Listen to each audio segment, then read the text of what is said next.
moyen où vous pouvez donc trouver un moyen à moins utiliser le plastique au sein de vos foyers ou vos bureaux.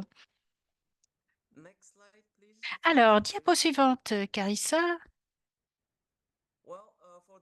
Voilà. Alors, pour les francophones, vous avez accès au canal d'interprétation pour que vous puissiez écouter. Donc, est-ce que vous pouvez donc faire votre choix en bas de l'écran en choisissant donc la langue de votre choix et vous pourrez également donc mettre en sourdine donc l'original. Alors, c'est pour vous rappeler comment vous pouvez avoir accès donc à l'interprétation, n'est-ce pas? Donc, vous allez retrouver le bouton d'interprétation en bas. Alors, l'ambiance est bien. euh, donc, euh, et- mais avant de nous lancer, je voudrais juste faire quelques rappels. Si donc mettez votre nom complet sur votre compte Zoom et mettez votre microphone en sourdine. Évitez de déranger les orateurs. Vous allez aussi trouver la fonction QR, question-réponse, sur le Zoom, qui se trouve généralement en bas de l'écran et cela vous permettra de poser des questions. Nous vous invitons également à utiliser la boîte de dialogue pour vous présenter et échanger des informations de contact et des liens avec les autres participants. Cet événement sera également enregistré et partagé par la suite. Si vous avez des problèmes techniques, alors n'hésitez pas à contacter l'un des membres du personnel de Gaïa via la boîte à commentaires. Alors, voici donc les rappels en français que je viens de présenter en anglais. Alors voilà, commençons à faire la fête, n'est-ce pas? Parce que nous sommes tous là pour célébrer le lancement d'une nouvelle publication de Gaia BFFP Afrique intitulée La vie avant le plastique, démonstration des pratiques traditionnelles de réutilisation en Afrique. Cette publication est la première du genre à présenter des ensembles de pratiques traditionnelles à base de matériaux naturels largement utilisés sur le continent africain comme alternative au plastique et à donner un aperçu des systèmes de réutilisation et de recharge existants sur le continent, tout en examinant comment la réutilisation et la recharge peuvent devenir une partie plus importante du parcours de l'Afrique vers l'élimination de la pollution par le plastique. Alors, cette publication est faite en collaboration et pour la commémoration de la journée du 16 juin qui réunit donc les communautés, la communauté mondiale tous les ans le 16 juin. Donc, c'est la journée mondiale de la recharge. L'objectif est de créer une autre vision de l'avenir et d'accélérer la transition du plastique à usage unique vers des systèmes de recharge et de réutilisation. Et voilà, donc nous sommes très, très enthousiastes. Moi, je le suis à l'idée de lancer la publication La vie avant le plastique avec vous tous. Alors, pour ceux d'entre vous qui ne connaissent pas Gaïa, il s'agit d'un réseau mondial de plus de 800 groupes de base, d'ONG et d'individus à travers le monde. Ils envisagent un monde juste, sans déchets, fondé sur le respect des limites écologiques et des droits des communautés, où les gens sont libérés du fardeau de la pollution toxique et où les ressources sont conservées de manière durable et non brûlées ou mises en décharge. C'est une évolution mondiale vers la justice environnementale en renforçant les mouvements sociaux de base qui proposent des solutions aux déchets et à la pollution. Voilà, donc à ce stade, je voudrais maintenant vous inviter à allumer votre appareil ou votre caméra plutôt pour prendre une photo rapide de groupe avec nos chapeaux de fête. Si vous n'en avez pas, alors vous pouvez choisir les filtres en bas de votre écran. Voilà. Alors, dans 3, 2, 1, voilà, un grand sourire. Une autre photo. Alors, à nouveau, 3, 2, 1. Parfait. Incroyable. OK. Alors, je sais que vous êtes tous impatients d'en savoir plus sur la publication et je ne vais pas vous faire attendre plus longtemps. Donc, pour commencer, notre conférencière, Nangel Françoise Fouté-Mboufou, présidente fondatrice de FAEDEF, alors Family Health and Development Foundation au Cameroun, partageait un projet passionnant que son organisation a lancé avec des jeunes filles au Cameroun sur les serviettes hygiéniques, écologiques, réutilisables et exemptes de substances toxiques. Nous avons également une vidéo intéressante qui montre comment ces serviettes réutilisables sont fabriquées. Françoise, vous avez la parole.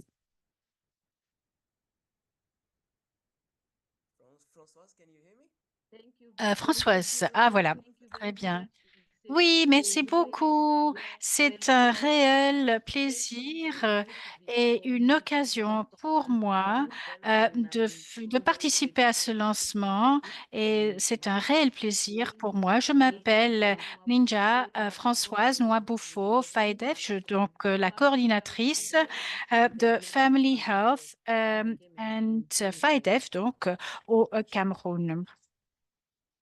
Family Health and Development Foundation. Alors, la fondation PAEDEF a été lancée en 2013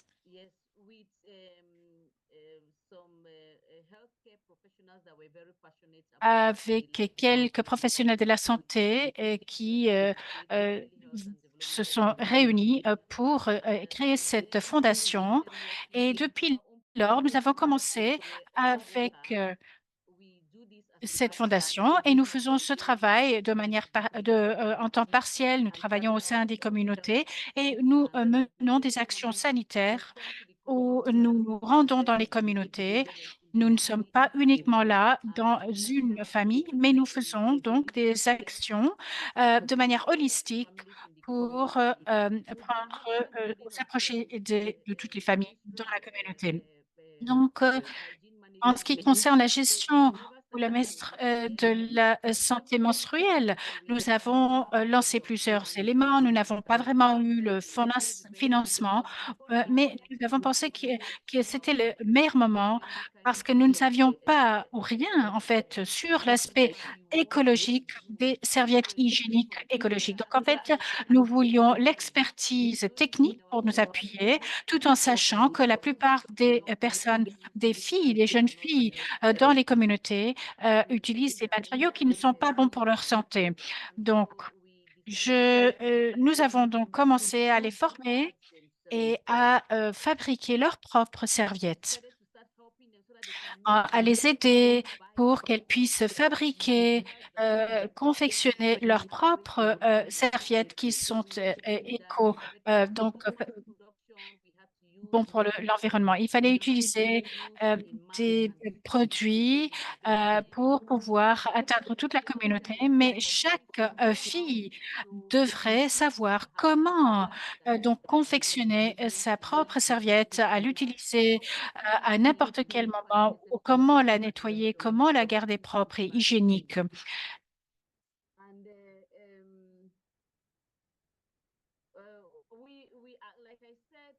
Alors, comme je l'ai déjà mentionné, il y a un réel besoin, un énorme besoin au sein de nos communautés. Et il y a donc toujours des taxes imposées ou des ouais, imposées sur ces produits-là qui rend donc ce produit hors portée parce que cela coûte entre 600 à 800 francs CFA, qui est donc environ 1 dollar. Et c'est un pays où le salaire minimal représente 40 000 francs CFA et, et représente 40 à 80 dollars environ. Donc, lorsque il y a de la pauvreté, alors il est très difficile pour beaucoup de ces jeunes filles de se permettre ces serviettes hygiéniques et surtout les les serviettes de base. Pour les serviettes plus chères, en fait, elles n'ont pas les moyens de se les procurer.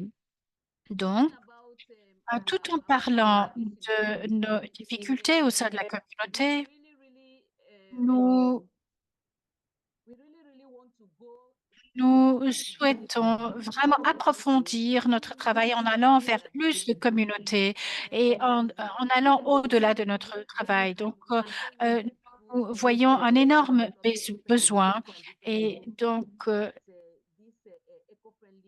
ces serviettes hygiéniques pourraient donc jouer un rôle important dans les différentes communautés. Je souhaite maintenant que la vidéo soit donc passée pour que tout le monde puisse la voir. Merci.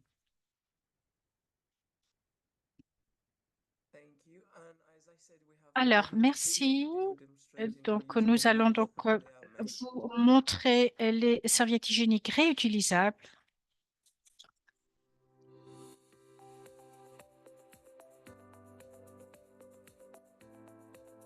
Une solution durable à l'hygiène menstruelle, réutilisable et lavable. À l'intention des jeunes et dans les communautés mal desservies. Le projet vise à améliorer l'éducation des jeunes, d'augmenter la sensibilisation, de enlever ou de supprimer les tabous et de produire ou de proposer des infrastructures d'hygiène. Pendant ce projet, chaque enfant va pouvoir apprendre comment confectionner sa propre serviette hygiénique et comment la maintenir.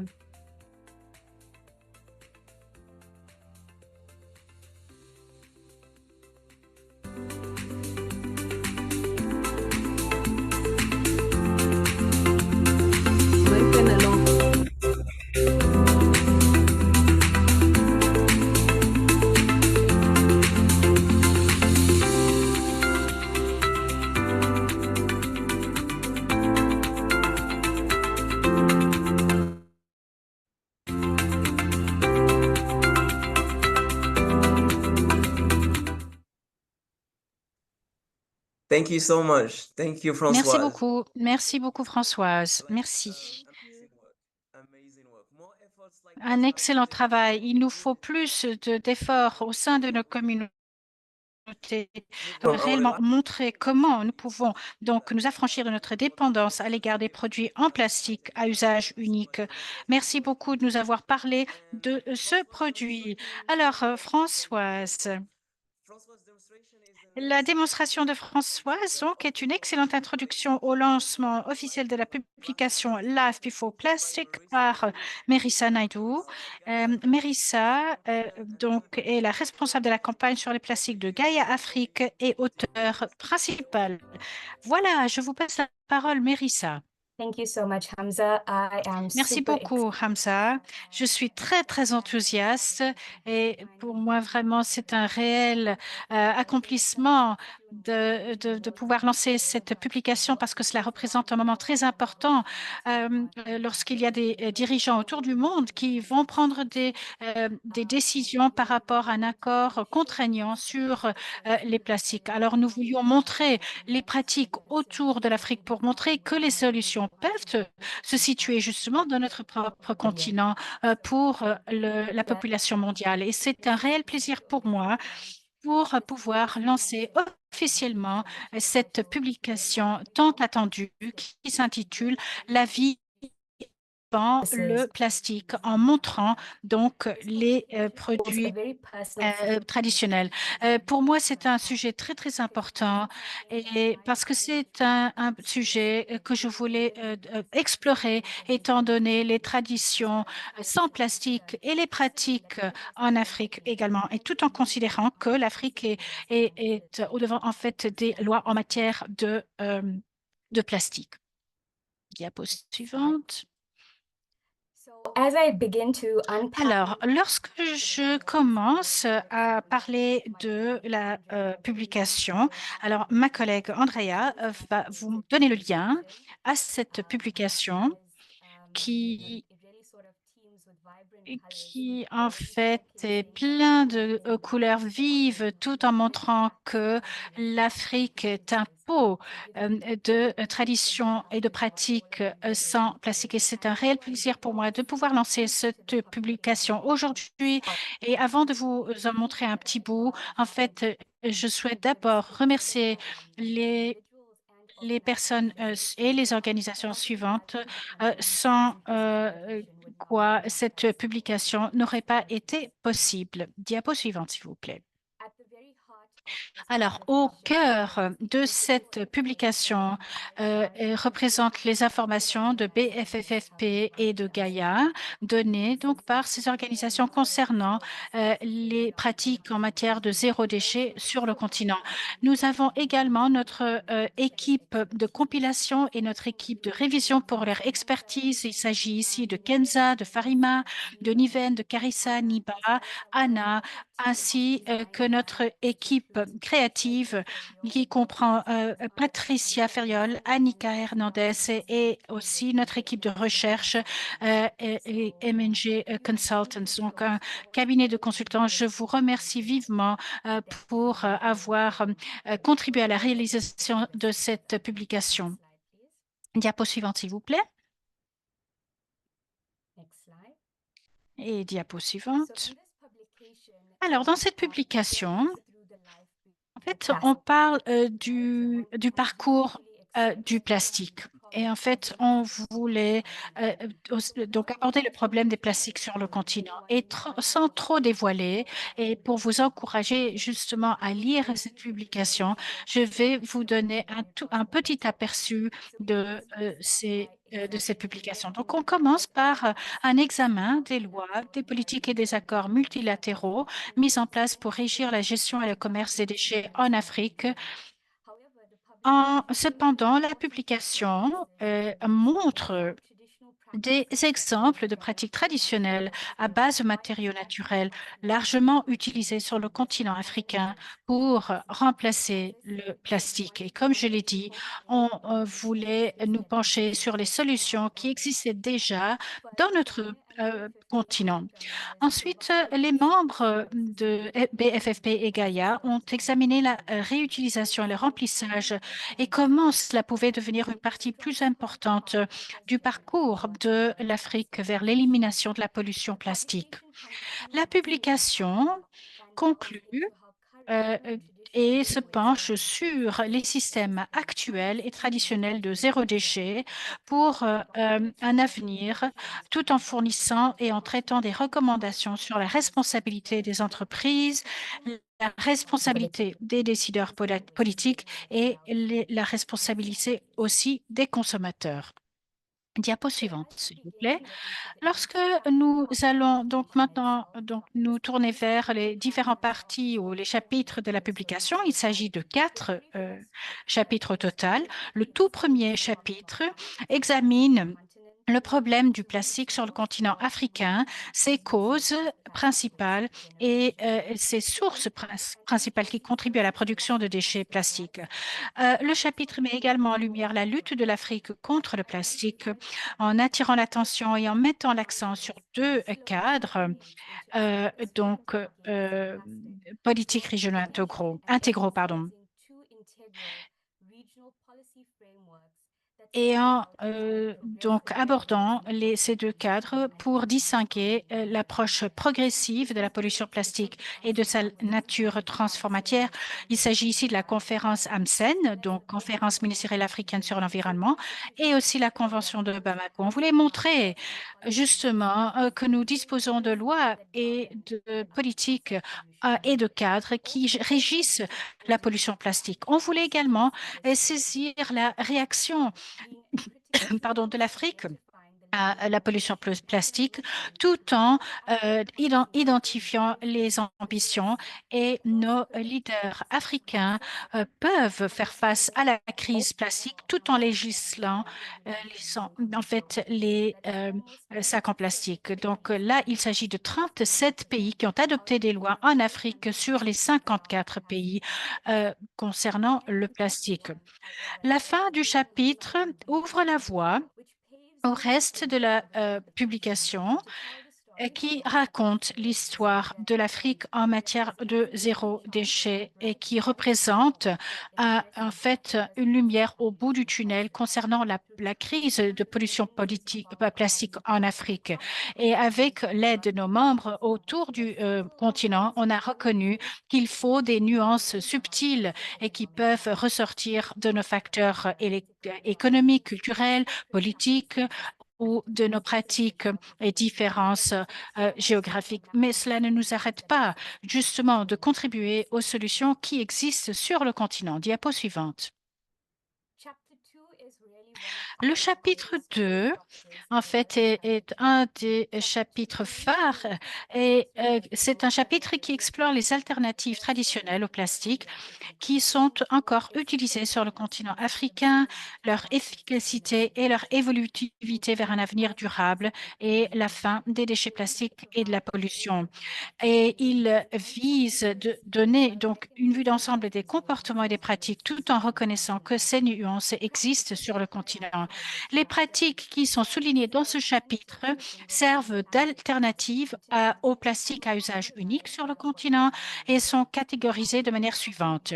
Il y avait donc différentes catégories qui sont pratiquées par les communautés africaines, par l'utilisation de plantes, de feuilles,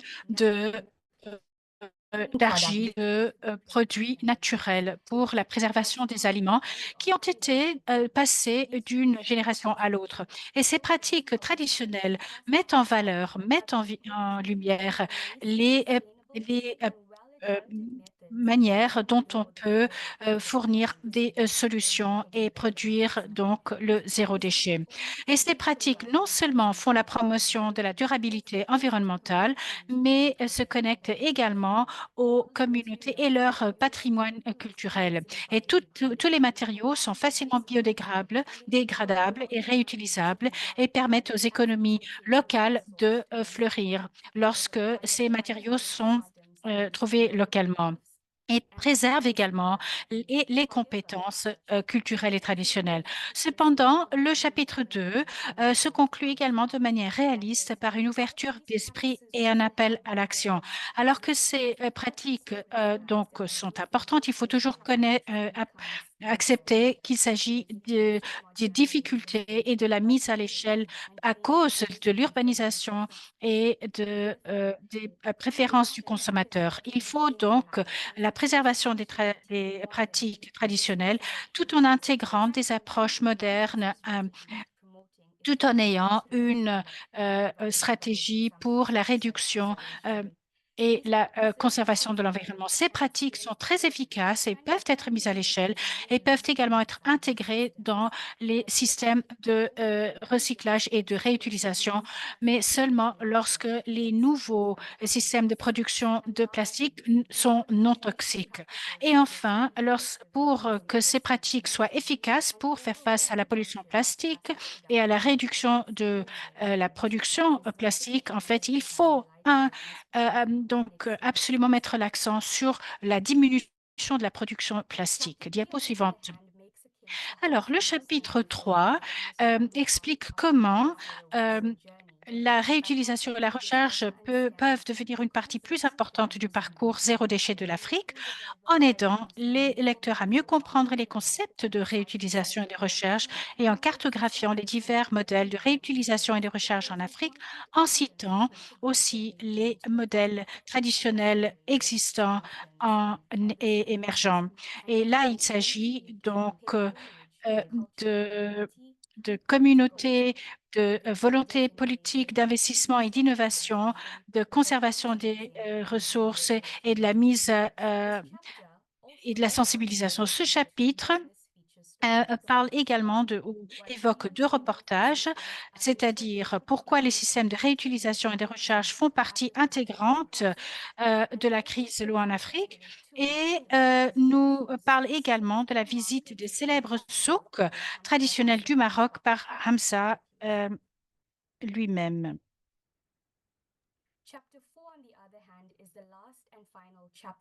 Alors, le chapitre 4 est le dernier chapitre dans la publication. C'est donc le chapitre où nous avons une proposition pour les prochaines étapes avec des recommandations de Gaia et les membres de BFFP afin de justement préserver la longévité des solutions présentées dans les différents chapitres. Alors, basé sur les réponses de nos membres, en Afrique, il semble vraiment qu'il y ait un intérêt renouvelé dans ces pratiques durables et ce sont effectivement des pratiques qui existent depuis bien longtemps qu'on avait des emballages plastiques partout. Alors, on parle de méthodes contemporaines, on parle de technologie, on parle également d'un avenir qui est focalisé sur des vraies solutions et qui démontre le pouvoir et les possibilités associées à la réduction du plastique. Également, nous parlons de communautés zéro déchet et de systèmes de réutilisation et de recyclage. Toutefois, ce chapitre également prend compte du fait que ceci ne peut être réalisé que s'il y a un effort collectif de la part des grandes entreprises, dirigeants politiques, consommateurs et également un système de redevabilité. Par exemple, faire appel au traité sur les plastiques et également donc pour tous les parties prenantes de comprendre l'importance de cet enjeu, d'un enjeu donc où on a un monde libre de plastique. Alors, pour conclure ma présentation, rappelons-nous qu'il y avait une vie avant que l'Afrique ne soit emballée dans le plastique. Ce rapport a montré qu'en Afrique, les Africains peuvent montrer le chemin et même mener le chemin vers un avenir durable où justement zéro déchet. Alors, ceci nous permettra également d'aller au-delà d'une économie d'emballage et d'aller vraiment une économie qui soit appropriée, personnalisée pour les contextes locaux et qui aura un rôle central dans l'élimination des plastiques à usage unique et la pollution ainsi. Alors, en fait, on veut vraiment placer la vision de l'Afrique au devant de ces solutions et de cet effort afin d'éliminer le déchet plastique. Alors, une fois de plus, je vous remercie d'avoir participé à notre webinaire et nous allons donc continuer maintenant et je retourne la parole.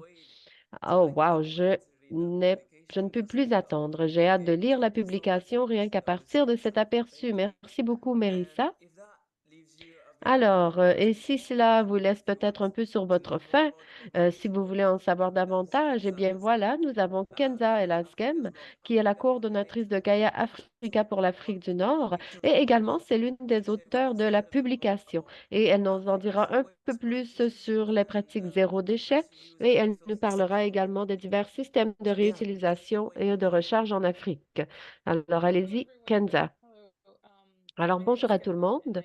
Je m'appelle Kenza. Je suis ici donc du Maroc. Je vous joins de Marrakech. Alors, je n'ai pas pu mettre un petit chapeau. Alors voilà, j'ai mon foulard. Alors, je travaille avec Gaïa depuis quelques années déjà et je suis donc très heureuse de faire partie de cette publication.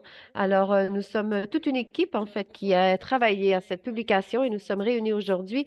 Donc, avant de partager mon expérience personnelle et le processus d'écriture, j'aimerais remercier mes collègues et nos amis pour le feedback que nous avons reçu sur les différentes ébauches du projet et j'aimerais vraiment remercier Mérissa Naidoo pour son leadership et pour avoir également vraiment dirigé. J'aimerais également la féliciter pour sa première publication réalisée pour Gaia.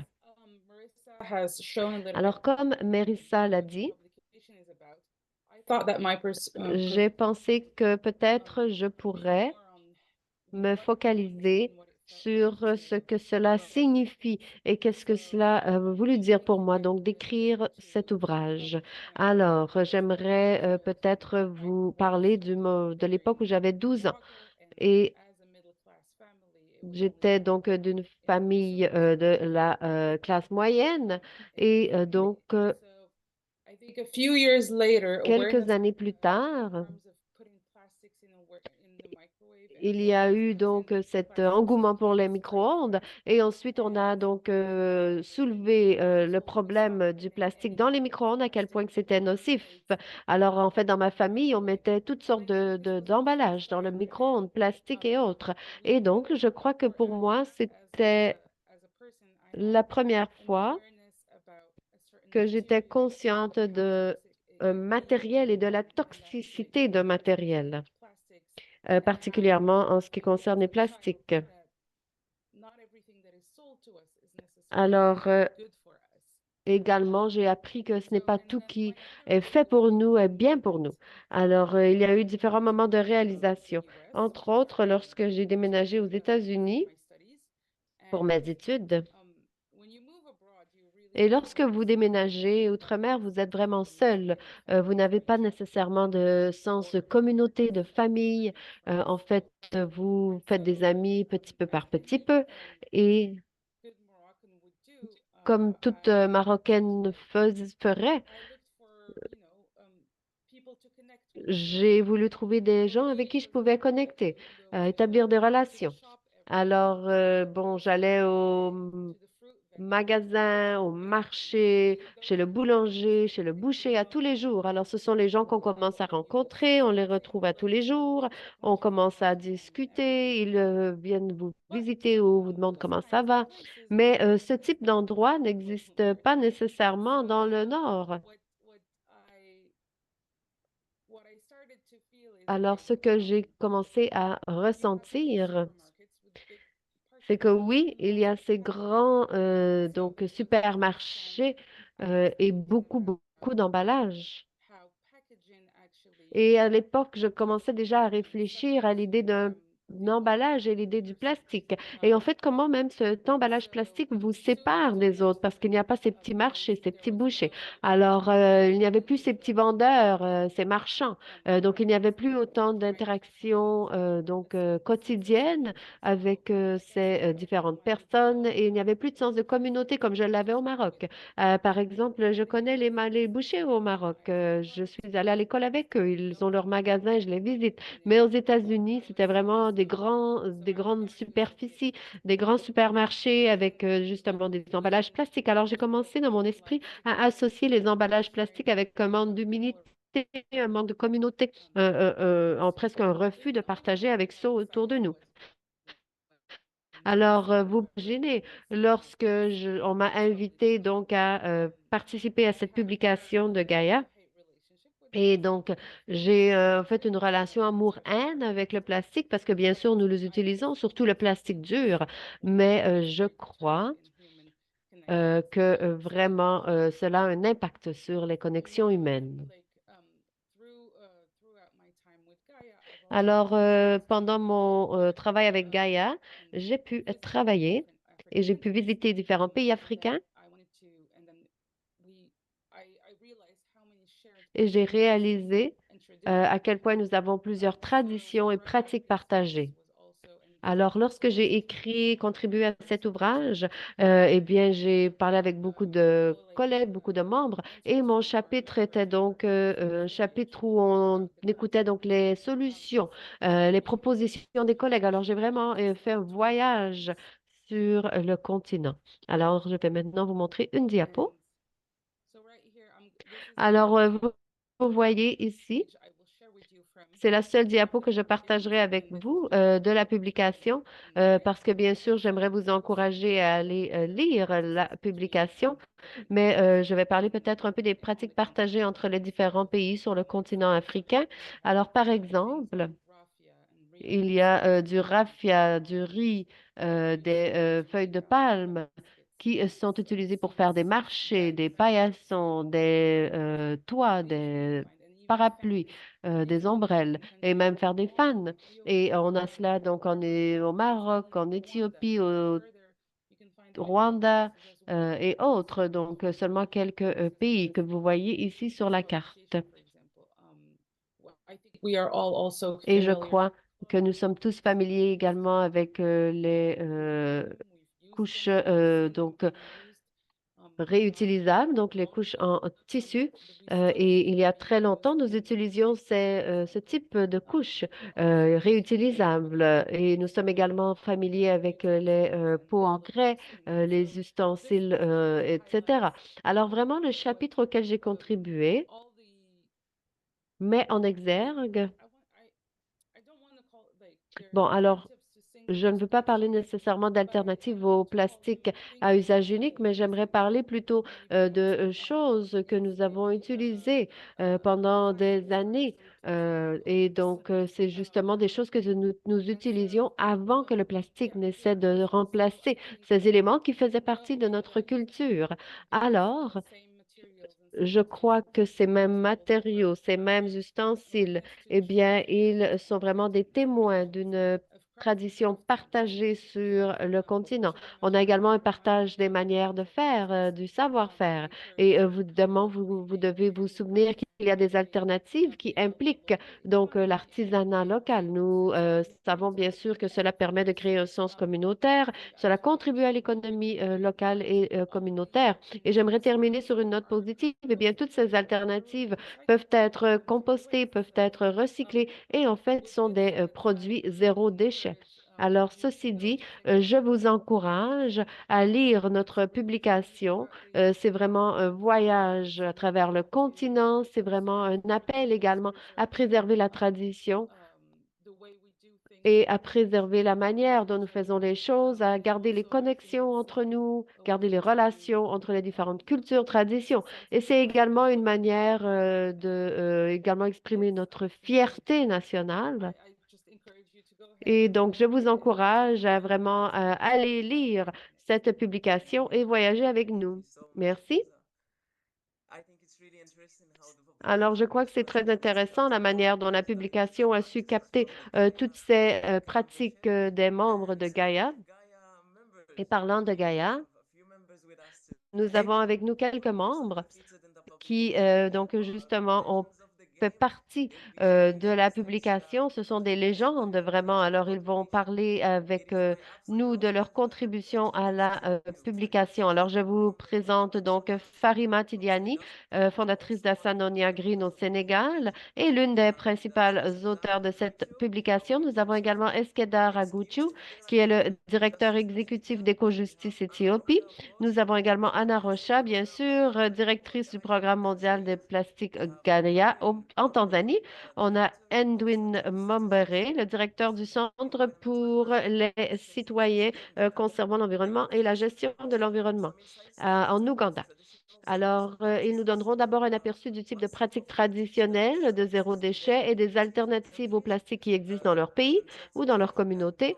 Et également, ils parleront de l'efficacité de ces pratiques pour réduire la quantité de déchets plastiques. Alors, nous allons commencer avec vous, Farima. Est-ce que pouvez nous parler de ces pratiques au Sénégal? Hamza, thank you. Oui, bonjour Hamza. Merci pour votre question. Je suis très heureuse d'être ici avec vous aujourd'hui. Alors, de mon côté, ce qui est très important, lorsque nous attaquons la question du plastique, eh bien, c'est justement d'avoir une proposition, en fait, d'une alternative. Avant donc d'utiliser quelque chose de différent, je vais vous montrer peut-être de ce que nous faisons au Sénégal afin d'éviter justement de remplacer un problème par un autre. Alors, dans mon pays, au Sénégal,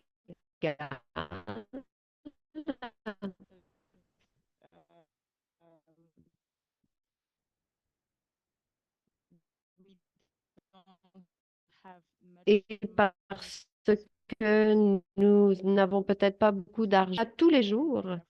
Donc, on va acheter, on n'achète pas en fait des réserves pour une semaine ou un mois. Alors, à tous les jours, on va chercher des produits frais et il n'y a pas de déchets, justement. Il n'y a pas de déchets alimentaires. Alors, c'est déjà une chose qui est très positive parce qu'effectivement, il n'y a pas de restant, il n'y a pas de gaspillage. Également, bon, je ne parlerai peut-être pas d'emballage. Je vais garder la question de l'emballage pour mes collègues, mais également pour les aliments, lorsque nous finissons de manger, nous avons toujours quelqu'un à qui donner justement ces restants et pour de déchets qui ne sont pas mangeables pour les humains, nous avons des animaux, nous avons des jardins, nous avons par exemple des lapins, des poulets, etc. Donc, nous utilisons tout.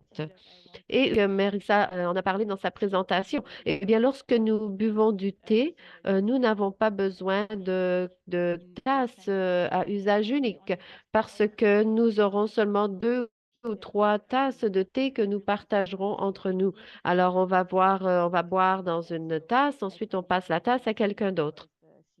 Et donc, c'est cet esprit communautaire et ça évite justement de justement avoir des déchets. Donc, je vais m'arrêter ici pour l'instant.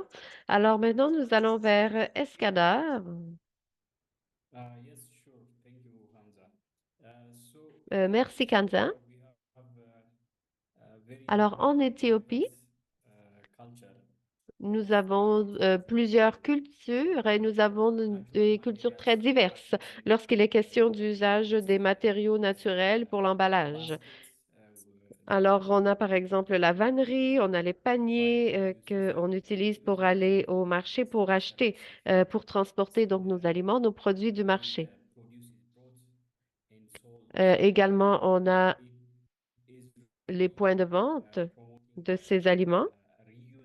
Et ce sont des endroits qui promeuvent vraiment une agriculture de subsistance, une agriculture durable, parce qu'on réutilise justement tous les produits. Et justement, on réutilise les produits d'emballage, par exemple des cabarets, des plateaux en bois. Et également, donc, dans les parties rurales, nous avons donc les paniers qui sont faits de matériaux biologiques qui sont réutilisés pour acheter, aller au marché, transporter ces produits. Également, nous avons donc l'aliment qui s'appelle injera. Et comme vous le savez, les Éthiopiens mangent avec leurs mains. Et donc, nous mangeons donc l'injera, qui est vraiment un contenant en soi. C'est une genre de galette. On place les aliments dedans et nous mangeons donc avec nos mains plutôt que d'utiliser des cuillères ou des fourchettes. Et également, nous avons une culture donc de poterie. Nous avons beaucoup de grès, donc des contenants en grès, des vases. Et également, bien sûr, nous avons le café et nous utilisons donc ces pots en grès, ces cafetières en grès en céramique, donc pour faire le café, pour boire le café. Donc ça, c'est partout dans le pays. Alors en fait, partout au pays, on utilise cela et même si vous allez à l'étranger, vous allez justement vous faire servir le café dans un contenant en céramique dans un restaurant éthiopien. Alors voilà, c'est ce type d'expérience que nous avons en Éthiopie et nous utilisons donc des matériaux durables, des matériaux réutilisables pour notre vie quotidienne. Merci beaucoup, Escadar. Anna, est-ce que nous pouvons aller vers vous? Vous allez nous parler de la Tanzanie. Oui, bien sûr, c'est mon plaisir. Alors, avant de vivre à Dar es Salaam, j'habitais dans une autre ville en Tanzanie et donc j'ai passé 7 ans dans les villages. Et dans les villages, ils utilisent le plastique pour différentes choses. Mais auparavant, en fait, il y avait vraiment beaucoup de différentes manières de transporter. Si vous vouliez acheter du riz, des fèves, etc., euh,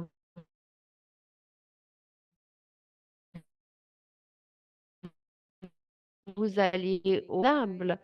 Et effectivement, il y a beaucoup de gens qui ne peuvent pas nécessairement acheter. Donc, quantité prédéfinie par les compagnies lorsqu'ils emballent les produits, lorsqu'ils pré-emballent. Alors, en fait, les gens, les villageois vont vers les marchés, achètent donc en vrac. Ils achètent seulement ce qu'ils peuvent donc se procurer. Même chose avec les chilis, même chose au marché. Comme on l'a tous mentionné, il y a bien sûr des paniers. Et donc, presque pour tout les besoins de consommation de contenants, même pour les boissons gazeuses, eh bien, on utilise des bouteilles réutilisables. Et ceci est le cas en région rurale en Tanzanie. Et donc, l'usage du plastique est vraiment très récent. En fait, et cela fait peut-être seulement 8 ou 9 ans où ces emballages plastiques ont commencé à pénétrer dans le pays. Et justement, il y avait cette idée que les compagnies, justement, fournissent ces emballages aux personnes pour leur bien, mais c'est faux parce que dans les régions rurales en Tanzanie, nous avions toujours accès à ce dont nous avions besoin, dans la quantité dont nous avions besoin et que nous pouvions nous procurer. On n'avait pas besoin d'avoir de packaging, on n'avait pas besoin d'avoir d'emballage. Alors, en fait, ce narratif, ce discours des entreprises que leur emballage permette aux gens d'acheter différentes quantités est faux. Alors, effectivement, vous pouviez seulement acheter une poignée de fèves, si c'est que vous pouvez acheter. Vous pouviez acheter peut-être également en utilisant des cure-dents et autres. Donc, c'est très hygiénique également. Merci beaucoup, Anna. Edwin, est-ce que vous pouvez nous parler de l'Ouganda? Oui, alors merci beaucoup à tout le monde. Merci de partager donc vos perspectives. Je parlerai de l'Ouganda. Alors, l'Ouganda a également plusieurs cultures. Je vais donc partager seulement quelques pratiques qui existent dans différents endroits en Ouganda. Alors, je vais commencer avec la nourriture. Alors, on utilise beaucoup justement de contenants en céramique pour faire cuire la viande. On a également des assiettes en argile, en céramique. On a également donc des sauces. Donc, on utilise beaucoup les contenants d'argile. Également, donc, on a des événements culturels et on utilise encore une fois donc des assiettes en terre cuite. Mais maintenant, nous utilisons malheureusement de plus en plus de plastique en d'assiettes en plastique, par exemple. Et donc, nous changeons les choses que nous utilisons dans nos maisons. Mais nous voulons retourner vers nos pratiques traditionnelles. Par exemple, l'usage de terre cuite. Parce que maintenant, bon, nous avons les pailles en plastique, nous avons les ustensiles en plastique, mais nous avons de plus en plus de pailles et de fourchettes faites à partir de matériaux recyclés végétaux.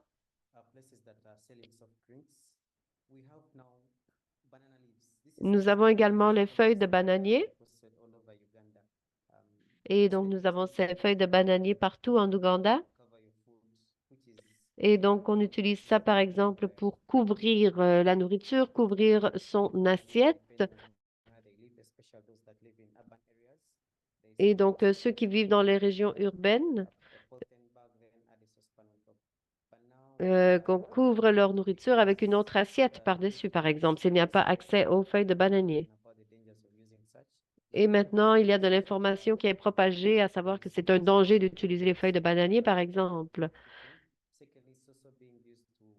Mais je dois dire que les feuilles de bananier étaient utilisées pour couvrir un chaudron. Également, on peut les utiliser pour préparer une certaine variété de noix. Alors, bref, les bananiers, les feuilles de banane jouent un rôle très important en Ouganda. Alors, on peut utiliser également les feuilles de bananier même comme des assiettes, des plateaux. On met la nourriture et on mange. Alors, également, on a donc des pratiques lorsque l'on partageait des boissons, on passait justement les contenants en terre cuite. Mais maintenant, il y a donc ces moyens modernes, il y a des slogans, il y a le plastique. Alors, bref, voilà, il s'agissait de quelques pratiques traditionnelles qui sont utilisées en Ouganda.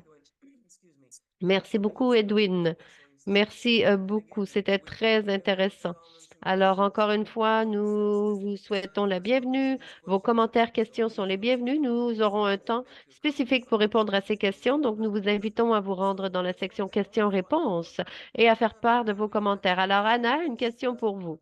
Est-ce que vous pourriez nous parler de la manière dont vous pensez que ces pratiques peuvent être mises à l'échelle et devenir des alternatives durables et viables afin de justement mettre fin à la pollution plastique?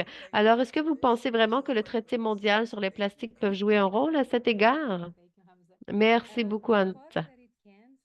Alors oui, bien sûr, le traité mondial sur les plastiques est un outil. Alors il s'agit d'un accord environnemental qui est actuellement négocié sous l'égide des Nations Unies et l'objectif de ce traité est de justement réduire la pollution plastique. Alors je crois également que nous devons nous attaquer à la pollution plastique.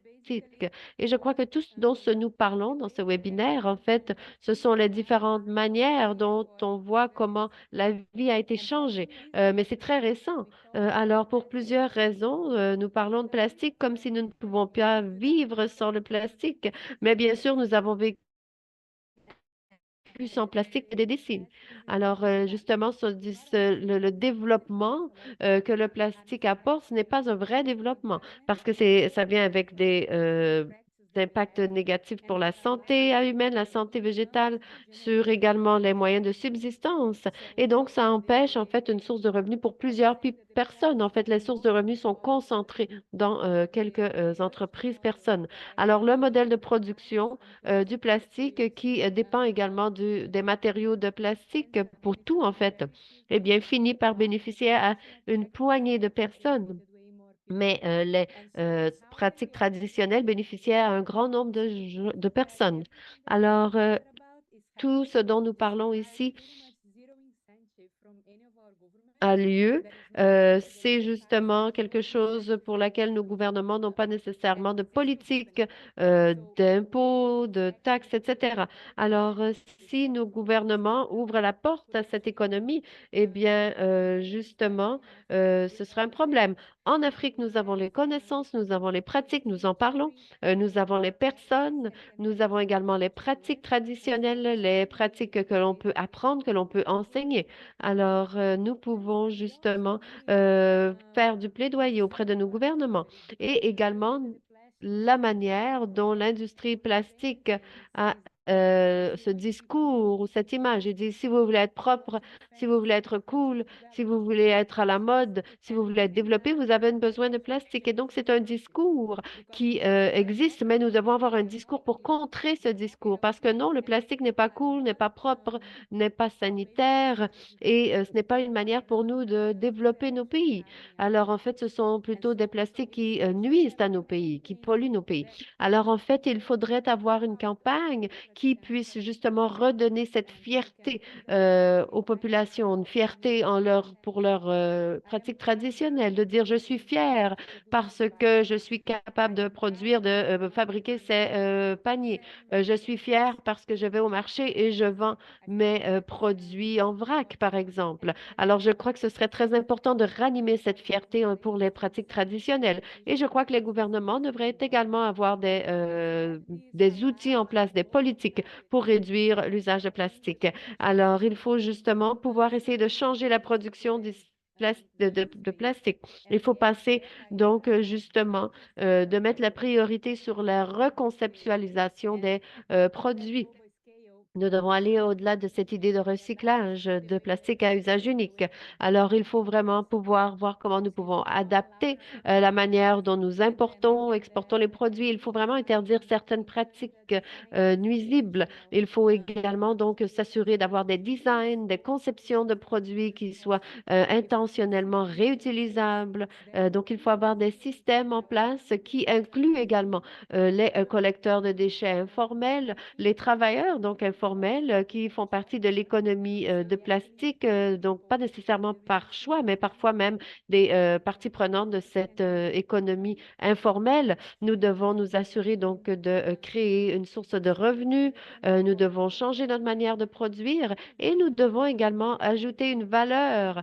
Nous savons donc justement que nous devons donc travailler ensemble pour des siècles. Et maintenant, on nous dit non, ce n'est pas la manière de faire, mais nous savons que nous devons travailler ensemble.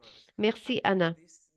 Alors, je crois que cela nous donne une excellente occasion de partager nos sentiments, nos opinions sur la façon dont l'Afrique peut renforcer la réutilisation et le remplissage dans le cadre de son voyage vers le zéro déchet. Alors, quels sont les besoins et pourquoi? Alors, peut-être que nous pouvons commencer par vous, Escadar, et ensuite nous allons aller vers Edwin.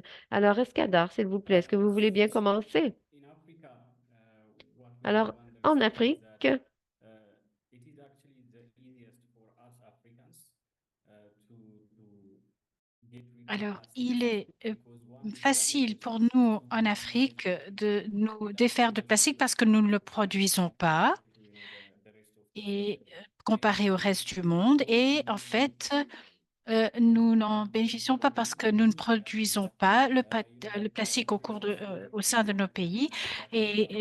Donc, nos devises pourraient être utilisées pour des fins beaucoup plus utiles. Par exemple, lorsque vous vous rendez dans les marchés des grandes villes en Afrique, vous voyez les quantités de plastique qui se trouvent. Par exemple, en fait, je ne peux pas aller avec mes enfants dans les centres commerciaux parce qu'ils vont penser justement, mes enfants seront attirés par le plastique et les emballages qui brillent. Et ils ont conçu justement de cette manière-là, pas par nous, n'est-ce pas? Mais non, en fait, ce n'est pas pour notre avantage du tout, mais ce sont les producteurs, les marketeurs qui, bien sûr, mettent l'accent là-dessus. Et dès qu'on rentre, en fait, c'est un plastique ou un emballage qui se retrouve directement dans les déchets. Donc, j'estime réellement que l'Afrique dispose de toutes les solutions si elle les aborde de la bonne manière et à revenir aux options plus durables. Cela a du sens du point de vue économique et aussi social et culturel. Donc, ce qu'il nous faut maintenant, c'est d'avoir des politiques pour euh, euh, faire avancer les gens dans cette direction-là et nous espérons qu'avec le traité mondial sur les plastiques, nous souhaitons aussi, bien sûr, avoir les moyens pour réutiliser, recharger et retrouver nos propres moyens qui sont plus bénéfiques pour tout le monde. Oui, merci beaucoup, Eskelar. Alors, Edwin, qu'est-ce que vous pensez? De quoi avons-nous besoin et pourquoi? You're muted, Edwin. You could Ah, vous devez activer votre microphone, s'il vous plaît, Edwin. Ce qu'il nous faut, en fait, c'est que nous devons mettre l'accent sur deux choses. D'abord, il faut en fait se pencher sur les innovations locales pour que nous puissions ajouter de la magie par nos moyens culturels et traditionnels. euh, Concernant les alternatives que nous avions avant l'usage des plastiques. Et lorsque vous prenez toutes les structures traditionnelles, en fait, elles fonctionnaient véritablement, mais sans plastique. Il n'y avait aucun besoin de plastique. Donc, nous souhaiterions plutôt revenir aux traditions. On disposait de nos propres moyens pour la préservation des aliments, le stockage. Maintenant, tout est en plastique. Donc, je pense qu'il nous faut faire revenir ces moyens traditionnels pour enfin supprimer le plastique. Enfin, il faut aussi encourager nos gouvernements à donc mettre plus l'accent sur les alternatives au plastique et par cela, je pense qu'il nous faut revaloriser plutôt les aspects culturels. Et les gouvernements ignorent tout cela parce que la culture et chaque culture a sa propre manière de faire les choses en respectant l'environnement.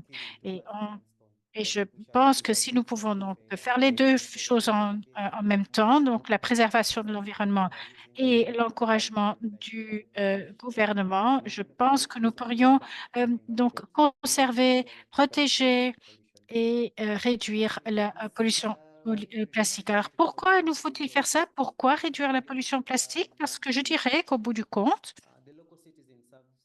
les villes en Ouganda, les systèmes d'égouts sont bloqués à cause du plastique. et il y a aussi des microplastiques dans nos aliments.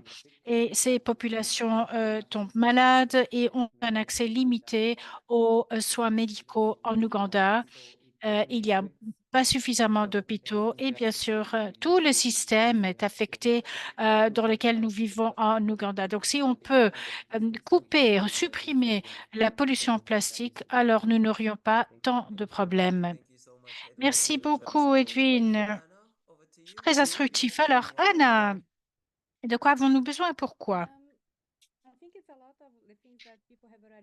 Alors, je pense que plusieurs éléments ont déjà été soulevés, c'est-à-dire la reconnaissance que la pratique ou les pratiques qui ont été imposées sur nous sont c'est un colonialisme de déchets, n'est-ce pas? Et il s'agit aussi de systèmes de production qui génèrent des déchets qui sont imposés sur des pays. Donc, il faut reconnaître tout cela et je dirais que il y a tant d'incitations à notre disposition au niveau politique pour donner la priorité aux entreprises locales, à la consommation locale, prioriser la production de déchets de manière traditionnelle. Donc, tout cela est entre nos mains et les gouvernements peuvent adopter ces pratiques-là pour assurer que nous réutilisons,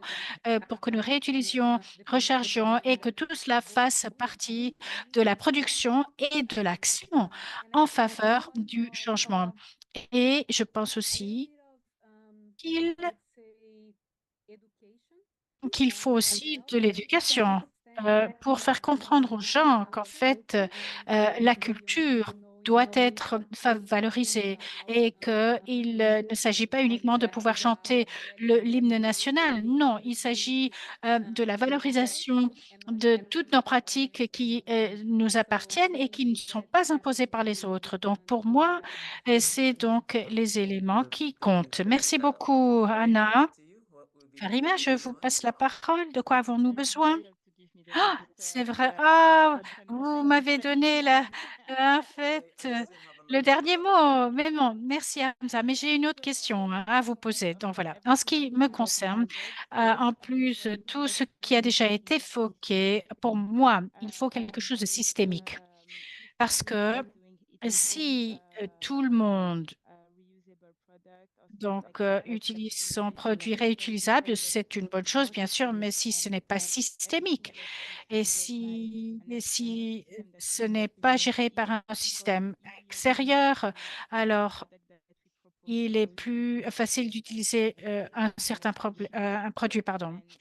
Et plus on l'utilise, mieux il sera, donc ou moins il sera cher. Et à chaque fois qu'on pense au plastique à usage unique, alors les gens disent oui, mais bon, cela nous facilite la vie. Et il faut dans ce cas-là trouver des solutions qui sont bonnes pour la Terre, mais aussi pour les populations.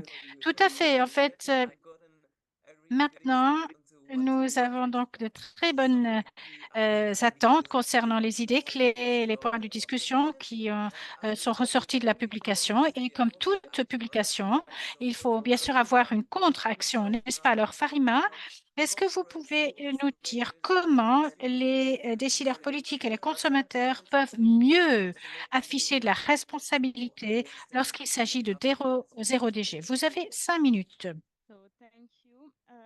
Merci. Alors, j'ai bien apprécié votre question parce que là, vous parlez donc des trois éléments, n'est-ce pas? Il ne s'agit pas d'un seul pilier.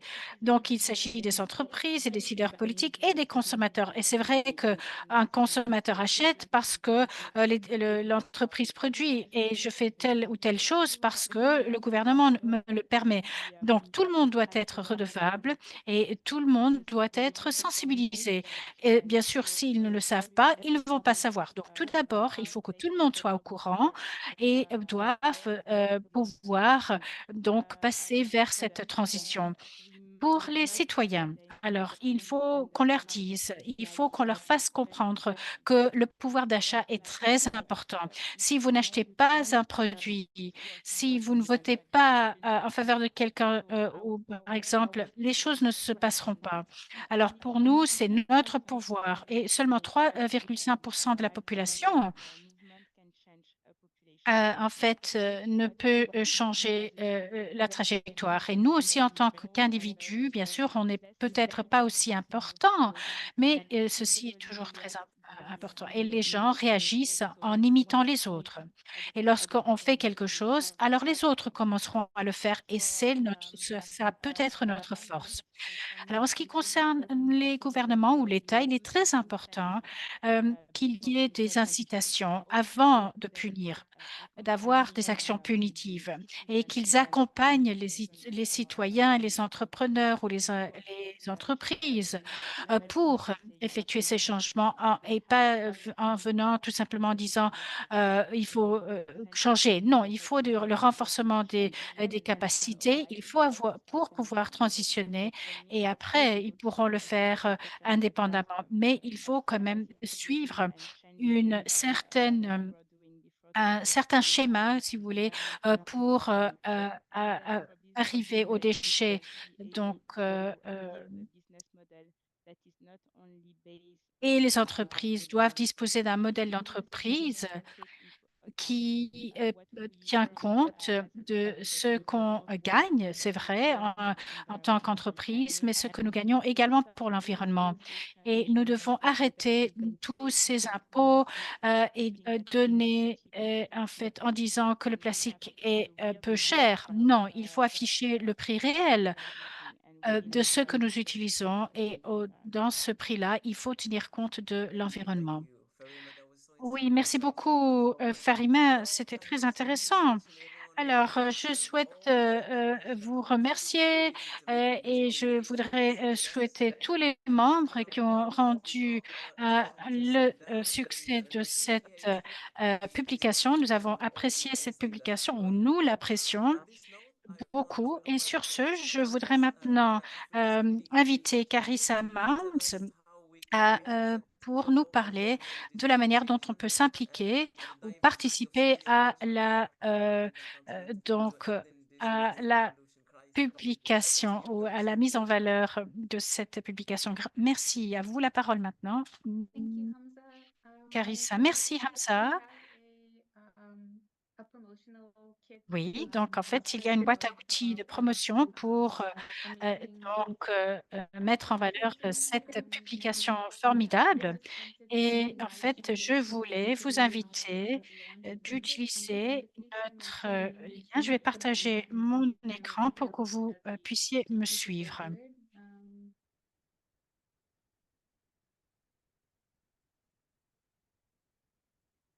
Perfect. Okay. So firstly, Voilà, donc tout d'abord, everyone can see my screen, but j'espère que tout le monde peut voir mon écran. the social media toolkit. So Alors, nous avons une boîte à outils pour les médias sociaux et depuis quelques semaines, juste avant le lancement et la publication de ce rapport, vous avez donc des, euh, des références euh, et je vous invite à partager les vidéos et donc, différentes affiches et des citations, des vidéos. Si cela vous intéresse, à organiser donc un événement de lancement comme celui d'aujourd'hui.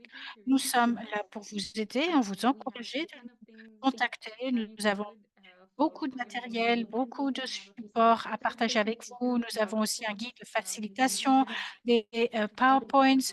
Nous avons également des fiches éditables que vous pouvez adapter si vous connaissez bien Canva. Et à nouveau, nous vous encourageons de nous contacter pour avoir plus d'explications. Et puis voilà, enfin, si vous voulez avoir donc la publication en dur, en papier, elle est disponible. Vous pouvez la télécharger et en anglais et en français. Donc, sentez-vous libre de faire des copies. C'est une ressource très utile. And then, yes, Et again, puis, voilà, à nouveau. Nous avons donc plein de choses, plein des éléments que nous pouvons partager avec vous. Nous allons mettre, Andy va mettre ou ajouter le lien vers la publication et la boîte à outils promotionnelle dans le chat. Merci beaucoup, Carissa. Et alors, donc Andy va ajouter le lien à cette publication et la boîte à outils promotionnelle dans le chat. C'est le moment, n'est-ce pas, que nous attendons depuis des mois, n'est-ce pas? Je suis vraiment très, très enthousiaste. Alors, merci beaucoup à tous de vous être joints à nous aujourd'hui. Alors, avant de conclure, quelqu'un a-t-il des questions, des commentaires? Vous pouvez les adresser à Kenza, Merissa ou Farima, ou qui ont tous été, ou toutes plutôt, été donc des auteurs de la publication. Vous pouvez mettre vos questions dans la boîte à commentaires. Ou sinon, vous pouvez afficher votre microphone et voilà, poser la question.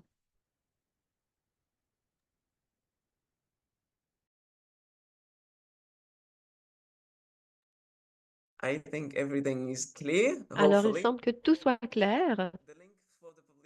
Alors, le lien pour la publication sera partagé avec vous dans le chat et également le lien vers la boîte à outils. Alors, nous vous rappelons de consulter la publication et la boîte à outils. C'était vraiment un plaisir de vous avoir parmi nous pour notre fête, notre célébration. Alors, vous voilà, c'est la manière dont nous célébrons. Nous sommes peut-être un peu plus âgés, alors nous célébrons de cette manière. Alors voilà, merci beaucoup de nous avoir joints. Si vous avez des questions, s'il vous plaît, n'hésitez pas à les poser. Et s'il y en a, donc nous pourrons les diriger vers les panélistes. Je vois qu'il y a une main levée. Kenza? Non, je voulais simplement vous remercier, Hamza, d'avoir animé cette session et de vraiment avoir amené de l'énergie pour tous les intervenants, pour tous les participants de partout dans le monde. Alors, vraiment, c'est mon plaisir. J'aime beaucoup Gaïa, j'aime beaucoup le rapport de Gaïa, la publication de Gaïa. Donc, c'est vraiment un plaisir pour moi de faire cela. En fait, je vous remercie de m'avoir fait confiance pour cette tâche. Alors, merci beaucoup à tout le monde. Nous apprécions beaucoup votre présence. Merci. Thank you. Bye, Thank you. I everyone. appreciate you, Marissa. Everyone. Anna, Thank and all. you. Bye. Bye. Bye. Bye. Thank you. Thank you so much, everyone. I'm not leaving. I'm staying here. You're welcome to stay, Karima. It's a party. We can have an after party. Karine, where's the music? Who is hosting the after party? Yes, at that's the the end of music. at the end of Music. every party, we like, in which house are we going to? Where is the after party? Here we go. All right. Thank you so much, everyone. Have a wonderful Friday. Son cœur ne connaît pas de frontières. Chez elle, on peut danser, pieds nus en regardant vers la mer. Il y a en elle 10 000 couleurs. Le soleil et la terre s'invitent chez elle, c'est le bonheur. Chez Mama Africa. Chez Mama Africa.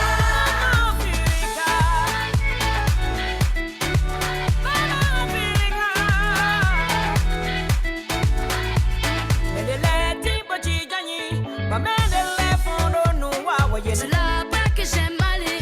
Maman dit Who wants to toujours stay with us la and party? Les Awesome. Thank you so much, everyone. à ce qu'il paraît, aurait fait l'homme à son image. Chez Mama Africa. Chez Mama Africa. Chez Mama Africa. Chez Mama Africa.